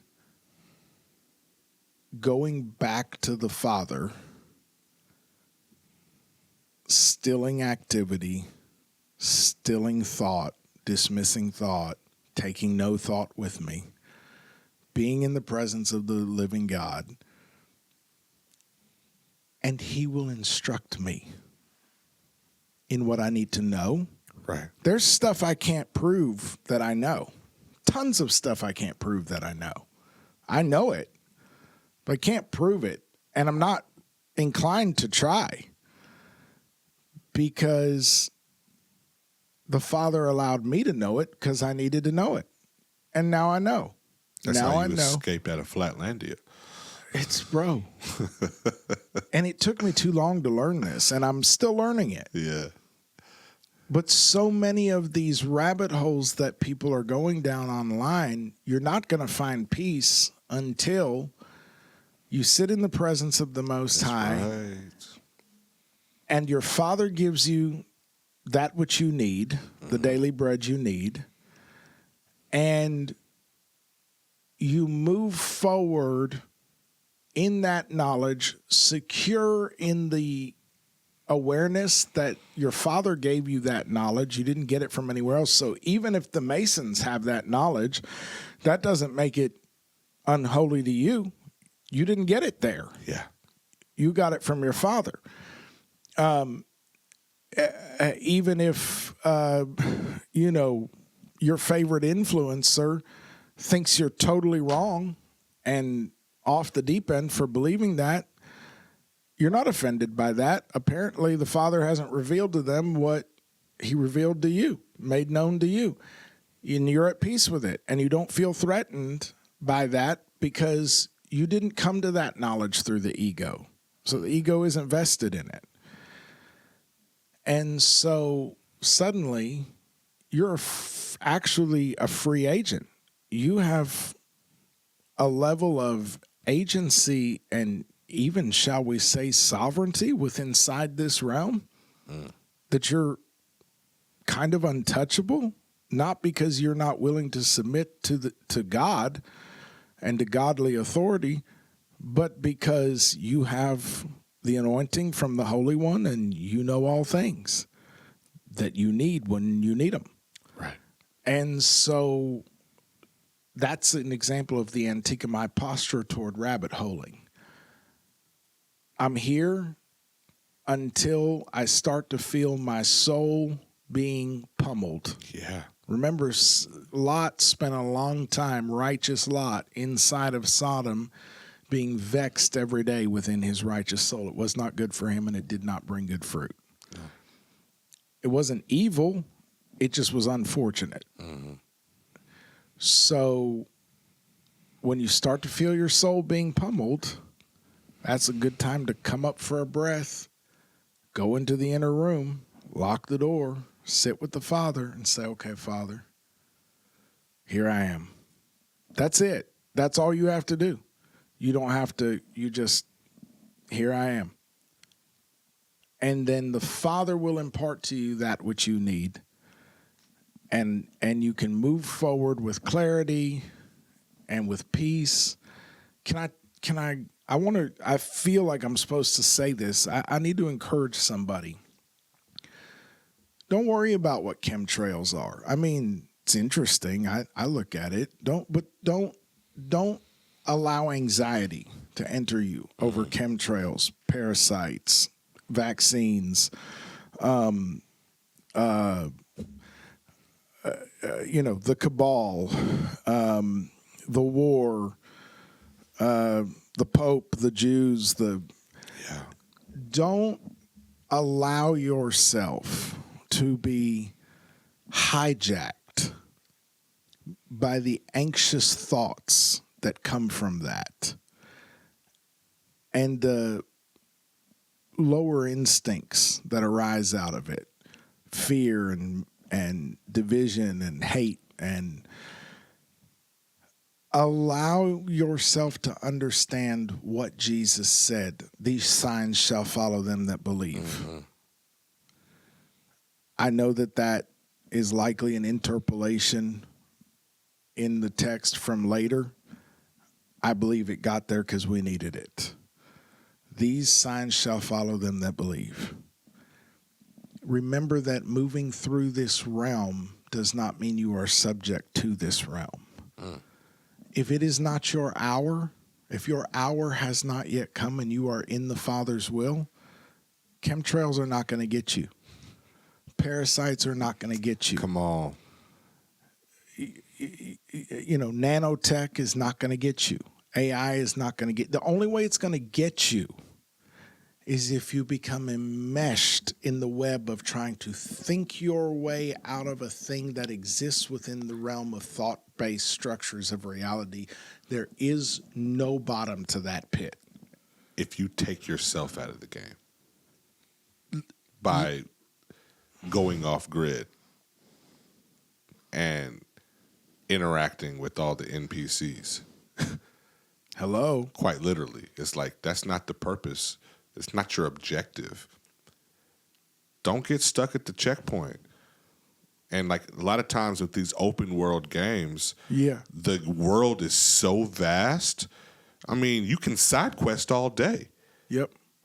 But you're not going to ever beat the game, get to the next point if you're off exploring everything about the environment. Yeah. Oh, this is interesting. Sure it is. But there's no end to it. Yeah. You just wander aimlessly. Like when Jesus was sent by the Holy Spirit into the wilderness, it wasn't just to aimlessly wander. He was actively killing his flesh, completely bringing himself underneath the most supervision possible. And when he had reached a place of complete surrender, he was now ready to face off with the adversary. Right. Like that was the purpose of him being in the wilderness, to do war in the place. We've talked about that with our cosmic geography episode, why that wilderness episode was so important to his mission. But he's going to do battle. And then he found himself back on mission. He wasn't healing people in the wilderness. He was meeting them where they were at. That was the purpose. It makes me think of fear not, little flock. I have overcome the world. If people could ever understand the power of becoming an overcomer, which is made possible for us because Jesus is the way, and he made the way, so we know the way. You don't have to save the world. Just overcome it. The act of becoming an overcomer, the cosmic ripples of that, if there ever was a battle between good and evil, you talk about turning the tide. One person who follows Jesus and overcomes the world, walks free of all of this, is more powerful than 10,000 atom bombs. And it goes back to one of my favorite and oft-quoted Bob Marley songs, with the Redemption song that he wrote about overcoming the transatlantic slave trade. I would say, to me, I think it reads like he's talking about overcoming the cultural trauma left behind by that. But I was looking at it when we were prepping for tonight, because I always quote the line where he says, emancipate yourself from mental slavery. None but ourselves can free our minds. I know it's Jesus that frees our minds, but he partners with our free agency. He's not going to force us. He's not going to kidnap us. But I noticed the progression of the song is pretty deep. He starts with old pirates, yes, they rob I. So he's talking here about, in my opinion, he's talking about the energy harvesting matrix of Babylon, of this realm. Old pirates, yes, they rob I, sold I to the merchant ships. Minutes after they took I from the bottomless pit. But my hand was made strong by the hand of the Almighty. We forward in this generation triumphantly. Won't you help to sing another song of freedom? 'Cause all I ever have, redemption song. We sing a song for emancipation. The words fill your soul, your every frame. Out with the day with anticipation. We harmonize on the very same song. Won't you sing along? We still so far. We are. Redemption song. Emancipate yourself from mental slavery. None but ourselves can free our minds. Have no fear for atomic energy, 'cause none of them can stop the time. Won't you help to sing? Redemption song. In my opinion, this song is about what we're talking about. Yeah. You can rail against the traders that have bought and sold you and dropped you in the bottomless pit and drawn you out and all of that, or you can sing redemption song. Because at the end of the day, like Paul and Silas, we're going to sing our way out of here.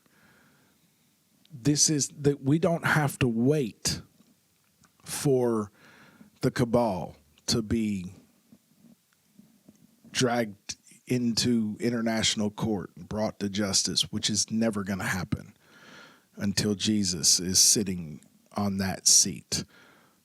We don't have to wait for them to actually tell us something actionable with all these, what are they calling it right now? Like where they're telling us about interdimensional creatures. Disclosure. Yeah. And we don't have to wait for that. And if we do wait for that, we'll lose the war because we're caught in the game. Yes. So the way to walk free is to be free indeed. It's how we move through this realm. Yeah. That will make us free. And it can start so small. I've been going through my life and just cataloging the ways that I want to take my life back from this machine. And so many of them are so simple. But one of them is just that I want to sit down for meals with my family. Come on. Without our devices. Come on. Not in a legalistic way. I want that back. That's pushing back against, that's living Antikemi. Like, the biggest takeaway I think that people can take from this episode is how to practically integrate this concept. And we've gotten to some deep waters tonight, and all of it has been leading up to this moment, I think, of us practically being able to integrate this mindset of living Antikemi. And I loved something as simple as taking back family dinners that's not littered with the distraction of devices. Right. Like, that's so good. I get so overwhelmed because the way my brain works, it's the ADHD thing. For a lot of us, what we do is we go so mega when we're thinking about what we want to do that we don't know how to start. Mm-hmm. And so for a long time now, I've wanted to go back to my roots of having a garden because I know how to do that, and I desperately feel the need to be more connected to where my food's coming from. I don't like all the mystery around all of that. I also don't like the idea of owning a plot of earth for no other reason than to have neatly manicured grass that Come on. you never touch anyway. But I also don't trust the food supply, just being real. I don't trust the supply chain. So for so many reasons, and I want to expose my kids to the experience I had of fresh produce out of the garden and all of that. But I got so overwhelmed with it that I've had like the stuff for a couple of years and not done anything with it. So the last couple of weeks, I just got sick of it, and I just put some seeds in the ground because I can. I quit trying to plan it. I quit trying to. These are the things I believe. Living in Antikemi is so simple. Plant some oregano and learn how to make oregano oil. Find out what it's good for. That's Antikemi. Yeah. Not because it's holistic, but because it is not one of the options, really. It's not it's not in the program for you.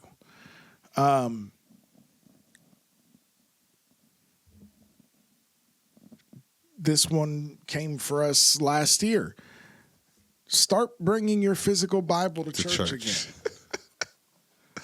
You'd be surprised. Because we've lost the tactile functionality of allowing our fingers to flip the pages and our eyes to actively see written words on a page. Right. Which activates our brain differently. Take physical notes.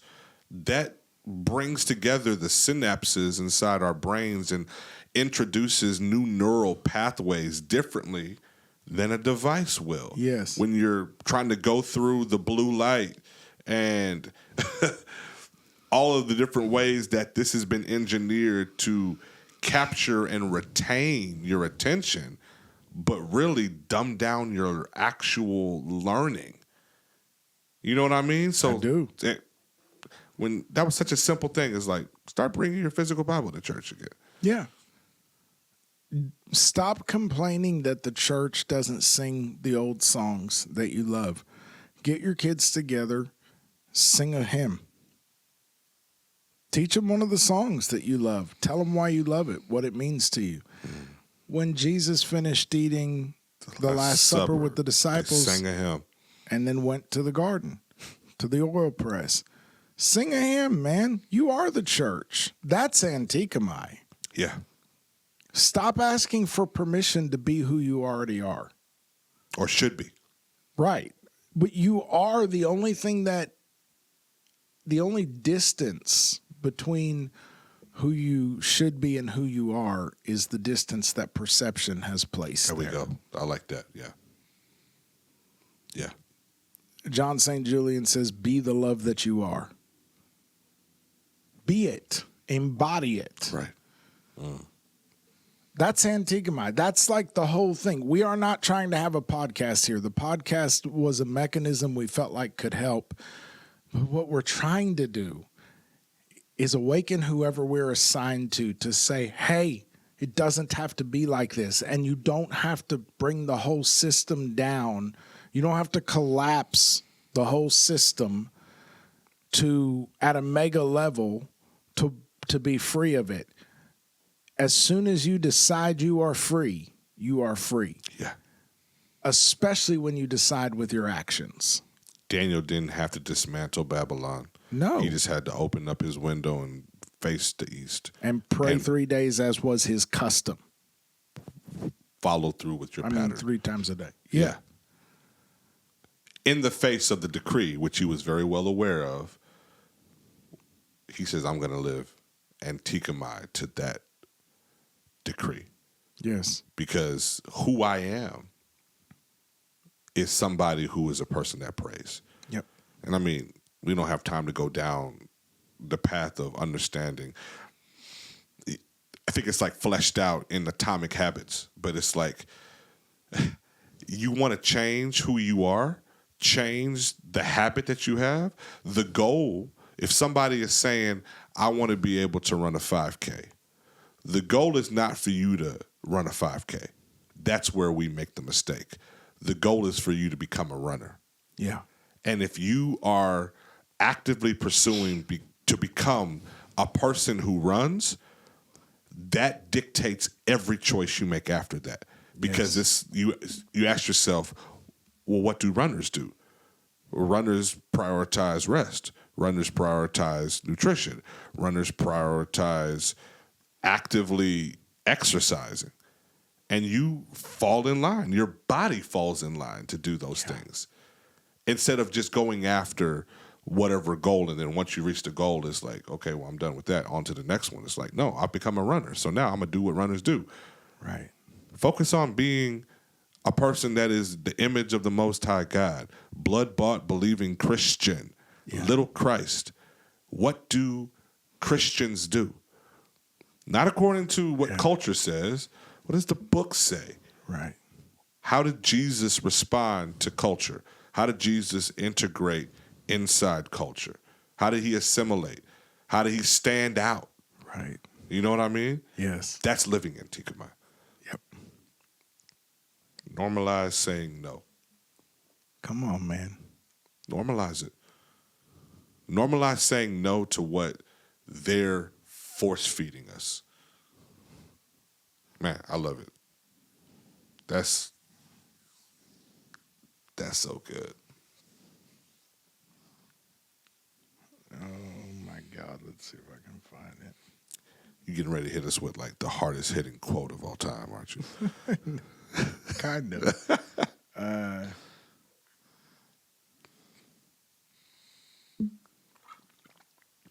While he's finding that, if you've made it this far, man, drop in the comments one way that you plan to live Antikemi. Whatever it may be. Yeah. Like let's start that conversation. Let's have that conversation, because you may spark something in somebody else they didn't think about doing. This is Titus 2. My dad used to like to read it out of the NIV. Not the Diet the Bible. Diet Bible. Beginning in verse 11. For the grace of God has appeared that offers salvation to all people. It teaches us to say no to ungodliness and worldly passions, and to live self-controlled, upright, and godly lives in this present age, while we wait for the blessed hope, the appearing of the glory of our great God and Savior, Jesus Christ, who gave himself for us. By the way, just make note of that for people who tell you the Bible never explicitly says Jesus is God. Read it again for them in the back. While we wait for the blessed hope, the appearing of the glory of our great God and Savior, Jesus Christ, who gave himself for us to redeem us from all wickedness and to purify for himself a people that are his very own, eager to do what is good. The grace of God has appeared to all people, teaching us to say no to ungodliness and worldly passions.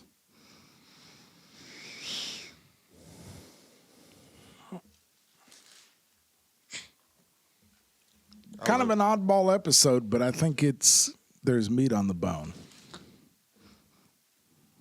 I think it's something that's going to be a go-to. I know I can't wait to even play this back. Yeah. Well, with that being said, live Antikemi. Be Hebrew. We love you guys. Thank y'all for sticking in with us. Yeah. More to come.